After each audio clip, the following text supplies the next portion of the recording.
Hadirin jamaah sekalian, menjaga dan membina keimanan diri sendiri merupakan kewajiban yang tidak ringan. Maka setiap hari paling tidak kita minta pertolongan Allah.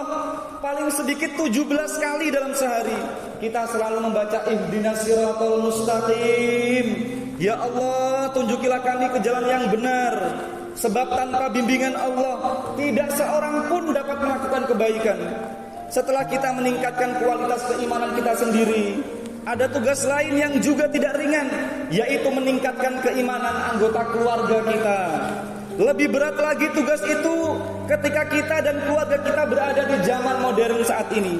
Magnet atau tarikan ke arah dosa di semua lapangan kehidupan sehari-hari lebih banyak daripada magnet ke arah kebaikan.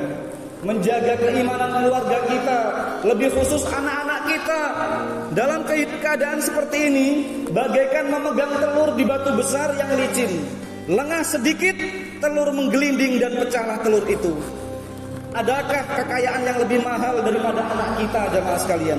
Adakah harapan masa depan yang lebih menyita pikiran kita daripada masa depan anak-anak kita? Keluarga kita adalah aset kita yang termahal dalam hidup ini.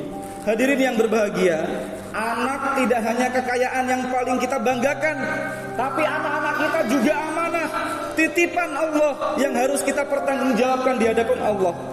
Tanggung jawab semuanya diletakkan oleh Allah di pundak kita sebagai orang tua. Lebih-lebih khususnya kita semua para bapak, para suami. Allah berfirman dalam surat At-Tahrim ayat 6, "Qu anfusakum wa ahlikum nar." Wahai bapak-bapak, orang-orang yang beriman, peliharalah dan jagalah dirimu dan keluargamu dari siksa api neraka. Bagaimana mungkin bapak-bapak sekalian kita bisa membimbing keluarga dan anak-anak kita jika kita tidak bisa menjadi contoh yang baik? Hanya orang tua yang berwibawa dan menjadi tauladan yang memiliki kekuatan mengarahkan, membimbing keluarganya.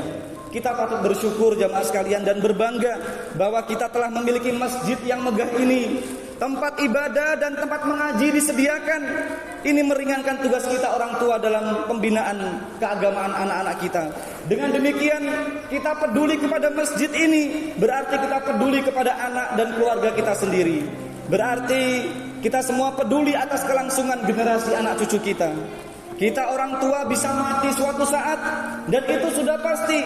Tapi masjid yang kita cintai ini tetap akan hidup dan terus akan menghidupkan dakwah. Oleh sebab itu siapapun yang ikut memancarkan sinar masjid sama dengan memancarkan sinar dalam kuburannya sendiri kelak. Siapa yang ikut membangun dan ikut mengembangkan masjid yang kita cintai ini, maka dia telah mempersiapkan tempat peristirahatannya sendiri di surga nanti. Masing-masing kita mengetahui bahwa kita memiliki kesibukan, semua orang sibuk bekerja untuk kebutuhan hidup diri dan keluarga. Bekerja mencari rezeki yang halal juga ibadah. Akan tetapi beribadah di masjid bersama keluarga juga bagian dari ibadah yang mutlak dilakukan. Semoga Allah selalu memberkahi hidup kita semua yang tetap menyisihkan waktu, pikiran dan tenaga untuk mengurus kegiatan agama di tengah tumpukan kesibukan kerja yang sudah cukup melelahkan.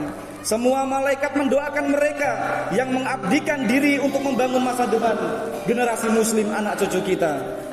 Jamaah sekalian, jika anak cucu kita sudah bisa berdoa untuk kita, maka kita benar-benar telah memiliki aset yang sangat mahal. Anak-anak yang soleh bisa menarik kedua orang tuanya ke surga. Mengapa jamaah sekalian? Itulah apresiasi Allah kepada orang tua yang bisa mencetak anak yang soleh, apalagi di tengah rusaknya zaman seperti sekarang ini. Bagi saudaraku yang tidak dikaruniai anak, jangan berkecil hati. Diberi anak atau tidak diberinya adalah sebuah kehendak Allah.